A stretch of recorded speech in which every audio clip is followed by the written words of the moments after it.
Hello again, and thank you for tuning in to Moss Talks, where we have more conversations and more culture. I'm Joel, co-founder, creative director for Moss Magazine. And I'm Sydney, co founder, editorial director for Moss Magazine. Sydney, do you like puzzles? I love a good puzzle. Like jigs, like the puzzles pieces. Or do you? Well, I'm talking more like crossword puzzles. Oh, no, I don't like crosswords. I like actual puzzles. I like Sudoku.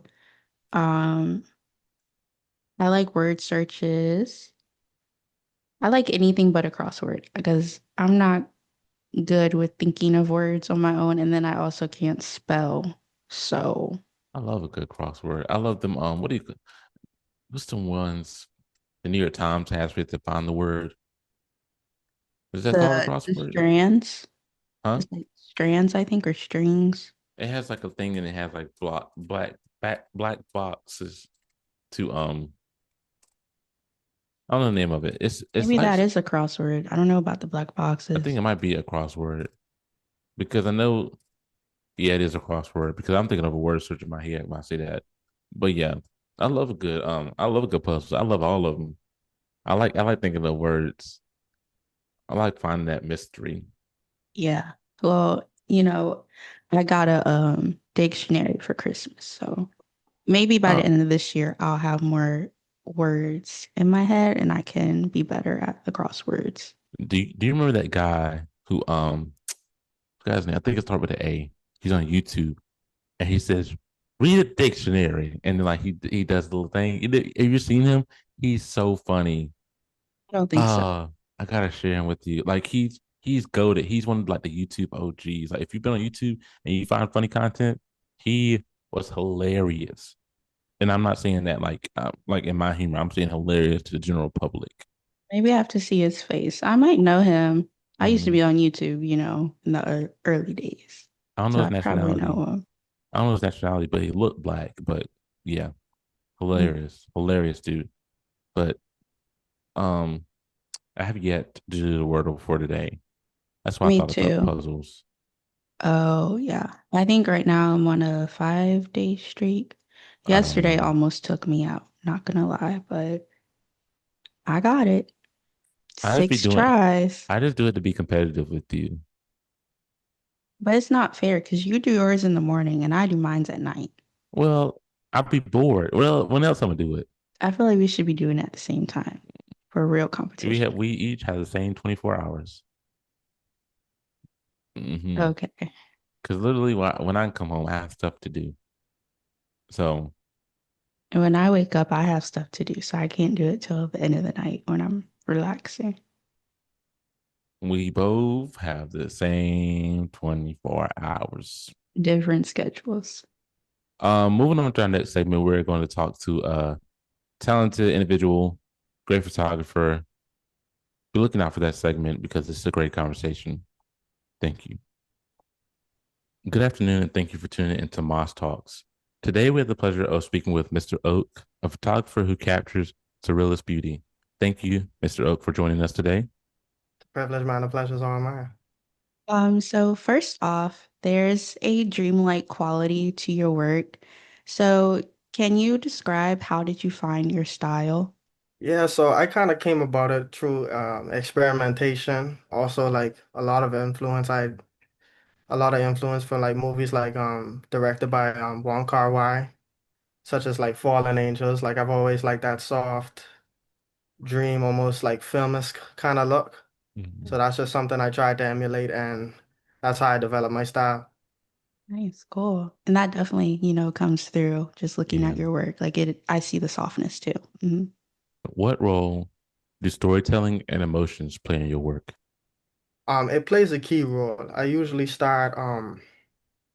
searching for either a model or sometimes they find me, and then based on someone's appearance, someone's fashion appeal, it usually creates a story for me. Like I could see, okay, this person could have been this in another time in another place, and that's usually how the ideas start. I'm usually a very go with the flowest kind of person. I like things to feel very natural in in part of my process. So, I know you mentioned that some models come to you, but are there ever any opportunities where like you have a concept first and then you like find models and like make that happen? Yeah, a lot of times, a lot of projects that I've done, I do purely out of passion. So, in terms of like someone hitting me up and paying me for clientele, yes, people do that, but I just love creating. So I feel like it's always good to keep on creating. So, um, I'll reach out to people. I'll come up with concepts of my own. And sometimes I won't even plan it. Sometimes I just go look for somebody and be like, "Would you want to do a shoot this weekend?" And things just come together as they come together. I like to really freestyle it, if you will. Mhm. See, sometimes that's the best work when it just happens to fall in place when you didn't really have anything set in place and it just works out. Yeah, I agree. I feel like sometimes you could get lost in the planning of it. That what's the word I want to use? It takes away from the execution of it all. I feel Mhm. like sometimes the best things happened are unplanned and the best things that could be made are mistakes. So I like to embrace those two qualities in my work. Let me write that down. But was there a time when sharing your work felt vulnerable or risky? It definitely did. I used to be when I started, I used to be someone who hearing the accolades behind it from people I know and people I don't know, it meant a lot to me. And it still kind of does in a way, but also in the next way, I usually have now evolved into a point where I just forget about it being for other people and I do it just for me. Solely I do what I create what I like and there's an audience for it. If people enjoy it, I invite them in. If people don't, that's all right too, you know. Mhm. There's different things for different people. Mhm. Very true. Very And true. that really speaks to like not being afraid to just put your work out there. Like even how you said before, like the unplanned moments are kind of the best moments. Like, just go for it, just create and like you'll find someone who connects to your work and really see themselves in it. And to follow up, since it doesn't feel like since you're no longer worried about other people's opinions or like who likes or who doesn't like it, do you ever worry about your work like being perfect to you? Is there a point where it's perfect for you, or you just like let it go? I think perfectionism is a facade. I honestly love to strive for perfection, and I noticed that it did build up a few negative qualities to it. So, because when I usually finish one, I always find something. I always go look back and find something, and I like, okay, I could have done this better, or maybe I could have gone a different way about it. But you just gotta let it go. You just gotta let it go out there because what you see in it, other people might see that might be perfect to them. So I learned to just let it go. If it wasn't perfect in my eyes, it could be perfect the next time. So Mm-hmm. it's all a part of growing and experiencing. It's a journey. It's true. It's true though too, because like I've been thinking about it too. Whenever something I make goes out into the world, like it can be, but like you said, it can be perfect for that person. Like some people who may not have the ability to like pick up a camera or even like edit in a certain way, they may look at it and be like, wow, like this is great. Like this should be on billboards, it should be in New York Times, it should be this place. And then to us, the creators, like that doesn't even deserve to be seen by anybody. Well, Mhm. yeah, Yeah, yeah, we're hard on ourselves. We hard on ourselves. But always. I believe it's good to just let it go. It's good even if you feel like it's not worthy of to the public. I believe that you should still let it go. It's all a process of growing, and it could help you find yourself in the process. Mhm. Yeah. So, how do you hope people feel when they do see your work? I like to bring like almost like a fever dream quality to it. So like when my goal every time when I do a shoot is to almost make it feel like it's on Earth, but it ain't on Earth, if that makes sense. Mhm. Like that it's taken apart from somewhere that looks familiar. So that's always been a goal of mine when I construct a photo series. Um, to make it as dreamlike as possible. I think you do accomplish that because like even like scrolling through your Instagram or like your portfolio, like I'll see an image and like I literally stop and I'm like, okay, let me take this in. What am I really seeing? What am I experiencing? So I think you do make that happen. What's something you learned recently as an artist that shifted how you create? I think one thing that I've learned recently, most recently, is that don't overthink it. Don't overthink it. It's, you know, a lot of people strive to be as professional as possible, as perfect as possible, like we were just talking about, but just don't overthink it. Just go out there and create it and do what feels right for you. Don't do what feels right for others.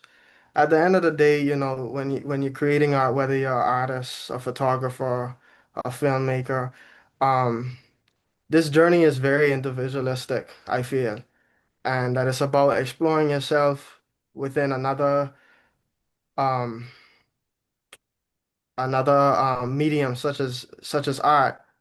So it's all about self-discovery. So don't overthink it. Just let it go. Just go about the process. Mm, that is great advice. We like to do a round of quick fire. So I'm going to ask you five short questions and you just say the first thing that comes to your head. What's the last photo you took on your phone? I think the last photo I took on my phone was just the inside of my car. Just the inside of my car at night. I was on the beach. Oh, nice. That's a vibe. Yeah. I don't Yeah. blame you. That's a vibe. Okay, film or digital? Ooh, I'd say film. Mm-hmm. Something about the authenticity and it's like in its little imperfections have always been something that I've been trying to emulate. Yeah, yeah, true. Um, Must-have item in your camera bag. Must have item in my camera bag. Probably a variety of different lenses for different an ultra wide lens, I would say. Mm-hmm. Color you're most drawn to. Purple, like a light purple. Okay, cool. That's different. Last one, dream location to shoot. Underwater. Mm, Mm-hmm. Okay, That's coming. we're gonna reflect. I know you said the last photo on your phone is just the inside of your cart, but I bet you that's art. mm. Based on just what we've seen, I bet that's not even just like a regular picture. It's like art. I think it's subjective. I think any picture that could be taken on the phone could be art. Mm. It Mm, just depends on composition, depends on what the viewer sees from it. I think that anything could be categorized as art. I yeah. think also it could also depend on like where it's displayed because I feel like Yeah. way back when people used to deep fry their pictures, I mean like really deep fry, like the reds would be too red, it'd be Yeah, yeah. grainy, everything be oversaturated. Like if someone was to take that, like without having that era, if someone was to take a photo like that and put it in the gallery, people like, oh my gosh, like what it like this is art. And to us, it's Mm, just like this is terrible editing. This is terrible because it ruins everything about the photo. You miss all the saturation you would have noticed if it was just edited regularly. And like I that's think so true. really when it comes down to certain mediums, like phone photos are getting better, but like what we can create with the tools we have easy access to where you don't have to get a lot of money to enter into. Like I think it really depends on where you present it. Because if I was to post it on Instagram, like it's like everybody's art's on Instagram now. And it's like it Yeah. feels how I say it feels very saturated. It feels common. So yeah. Yeah. Color you're most drawn to. Why light purple? I think it like I don't know. I think the symbolism behind it is like it's a very royal color. Mm-hmm. It's a very soft yet very powerful color. I found that like, even just hints of it in certain areas on previous shoots, I find it really just stands out in a composition. So I think that's probably the color palette I'm most drawn to. That is true because I feel like I mean, yes, purple is the color, obviously, but I don't really see a lot of it, sometimes in like photography or art. So yeah, it's different. And then lastly, your dream location is to shoot underwater. What would you do? Like, do you already kind of have like an idea in mind or I have no idea, and I have no idea how to make it possible as yet. But these are things I'm trying to figure out. I live in the Bahamas. There's a lot of beautiful coral reefs, not too close off the shoreboard. So I've always wanted to implement something underwater of some sorts in a shoot. So this is something I'm figuring out right now. yeah, yeah. Cool. So yeah, I can't wait to see it. But I'm gonna circle back to one question, Sydney. The film question. So you hesitated. So I'm gonna ask you two questions. Number one, if you're shooting film, is there a specific type of film you use on the regular? Well, I don't shoot in film, so I would have no idea. Oh, okay. That's why I hesitated because I feel like Mhm. digital is getting really good at emulating the qualities of film. But I also find that, whenever I've watched a movie and learned, like a movie that's contemporary, and I learned that it was shot on film, like it was shot on like a camera from the 90s and the mid 80s, I do find that it just has something different about it than the emulation. I feel like emulation's close right now, like digital emulation to film is close, but it's not it hasn't fully perfected it because it's just something very natural about the natural film quality. Mhm. Hmm. I see. Yeah, because me personally, I feel like film has that imperfect perfection. Because like if you take a film photo, there are cameras where you can zoom in and it just looks perfect down to the T. But like I say, 70% of film photos that I've seen, like if you like zoom in and keep zooming in and keep zooming in, like you notice all the imperfections, all the graininess, all the like the colors have like slightly blended in some areas, and like the picture looks beautiful. And then we take it on digital, it's just like it feels wrong because it feels like I see too much.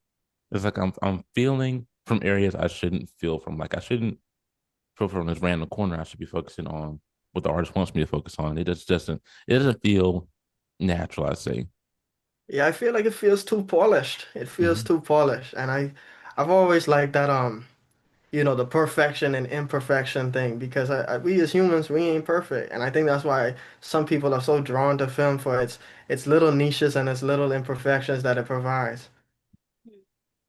Like in a way, I think like photography and capturing still images are a lot like those rom-coms we see all the time, because every rom-com you see there's always someone who has like some blatant imperfection, like they talk too much, they're always late, or they just like they're just something's wrong with them, but somehow at the end of the movie the other person comes to love them genuinely, and I'm like there's something wrong with them, and then but the person in the movie is like they're perfect as they are, and it doesn't make sense. Just like film photography, like you mean to tell me if I expose this layer to light, it's gonna ruin the whole picture?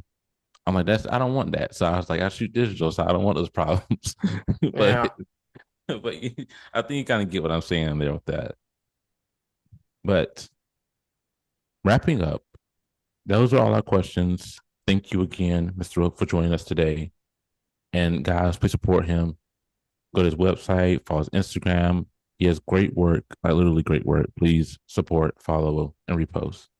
Thank you again. This is Moss Talks. That was a great conversation with Saturn Oak. It's a great name. Love Saturn. Well, I love it. I love it when people bring it up. It reminds me of the artist. You know what I'm talking about? No, but I was gonna say that the Saturn in his name fits because his work, as he mentioned, can seem otherworldly sometimes. I should ask him if he did that on purpose. Dang it. That is cool. I don't know if it But was intentional or not, but just thinking about it, that's pretty cool. I want to know about the oak though. Was it just Well, did it just fit? I don't know, but I also know like, he's into nature as well, like how he That's true. mentioned, where he likes to create. So maybe that ties to that too. Yeah, because otherworldly and outside the box. Maybe I don't know. Maybe I'm reaching, but yeah. No, but I feel like didn't we talk about that in the last episode? That's what it's supposed to do with art. Interpret it, sit with it, Well, think on it. yeah, but it's also apparent not to reach I mean, yeah, but because you know what they say in basketball, right? You no, I reach, do I not. teach. If you reach too far, you're gonna learn a lesson. So it's just important to know when to reach and when not to reach too far. Yeah, but I also feel like because we don't really have the opportunity anymore to like assume or like come up with things on our own. Like everything like now is just like given to us or like everyone wants all the details. Like no one wants to like think on things or like read in between the lines anymore. So I also I feel mean, like, you know, yes and no. The people that are giving us too many details, I don't mess around with that. I just leave it alone. 'Cause I'm like, hey, you didn't tell me everything I want to know. Like, there's nothing for me to investigate. Nothing for me to find out. yeah, Like, exactly. We miss that. no, I think, but I guess the people that are investigating now are really like into the music world or any like the physical art space. I just mean art in general. Like, say like you go to a gallery, right? Or like an art museum and you literally just stand there and you're like taking in the piece and like you're looking at it and you're trying to figure out what story the painter was telling. You know what I Hmm. mean? Yeah. Rather than like you Google it and then you figure out verbatim exactly, Hmm. what the piece is called and what it's supposed to be about. Like I feel like because everything like is here and we can get it instantly, we don't ever like just look at a piece of art and like take it in for ourselves. You know what I blame for that? Captions. Wait, captions are not bad. They're for accessibility reasons. I'm not saying captions are bad. I'm saying that since people had to think of captions, since they had to figure out what to put there, Oh, you it mean takes away captions like like, on an Instagram post or oh, like a I thought Facebook you meant post. like captions Oh, as no, no, people not subtitle, talk. not subtitles. Oh, okay, okay. I'm talking about the bios people put under the pictures. Yeah, yeah, yeah. Like captions ruin that because like when you go to a museum, maybe like 5%, 1 out of 10 times you'll see a description of the work. But Yeah, yeah. 99% of the time you'll go there, you'll see the name would probably like Lady on Fire and it'll be like oil on canvas and that's it. And they'll give you the year, Hmm. the artist, and that's it. Yeah. Yeah, And then you have to literally exactly. sit there and figure out like sometimes some pieces of work are like very descriptive, very realistic to where you know what's going on. Or like you Hmm. you have a scene and you have to figure out how the scene started to escalate or de-escalate, however it's going. And then the Hmm. other ones it's just like pure chaos and you're just like Hmm. It's just you had abstract. yeah. So yeah, I think captions ruin that for us because it's good to figure things out. But like I said, it's just important not to reach because it's like if we don't have the details in certain areas, it's we have to reach. But I guess it just depends on what language we're talking about. It really depends on the subject because if it's like a public matter, we need details. If it's Oh yeah. like a physical piece of art or just like a photograph, give it a name, put it out there. That's it. Hmm. But again, like if you're an artist and you feel like describing it because you may not have the platform and have people, then describe it. Like, I think it's just up to the artist itself. You know what this also reminds me of? The DBQs we used to have to do in social studies. I don't The know what? if the DBQs, What's the DBQ? the like, what does it stand for? It was like discussion.